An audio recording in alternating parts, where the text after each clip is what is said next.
KTO Radio.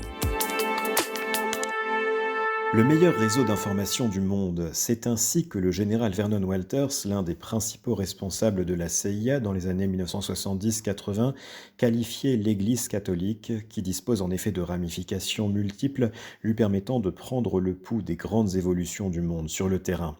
Au centre de ce réseau, la Cité du Vatican détient une influence inversement proportionnelle à sa taille. Pour la grande majorité des États de la planète, disposer d'un ambassadeur accrédité près le Saint-Siège représente un investissement stratégique, parfois avec des arrière-pensées évidentes. Ainsi, la République islamique d'Iran entretient un personnel nombreux au sein de son ambassade, mais l'enjeu pour le régime de Téhéran n'est pas tant de protéger les droits de l'Église locale que de disposer d'un point de contact diplomatique en Occident.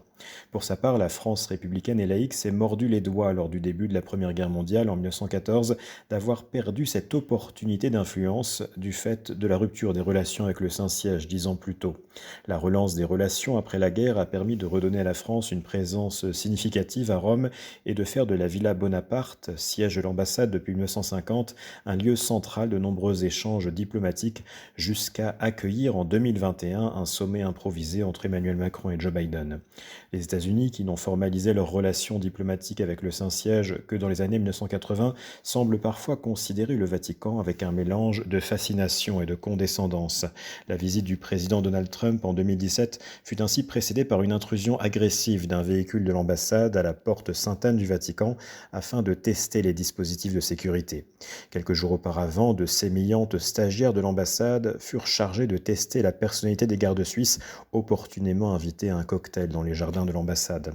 Les cercles diplomatiques liés au Vatican sont ainsi l'occasion de mêler la petite histoire et la grande histoire entre l'anachronisme apparent de certaines règles protocolaires et le positionnement subtil du pape et du Saint-Siège qui offrent des espaces de médiation et de promotion de la paix. Depuis Rome, Cyprien Viette de l'agence Immédia pour KTO. Vous écoutez KTO Radio.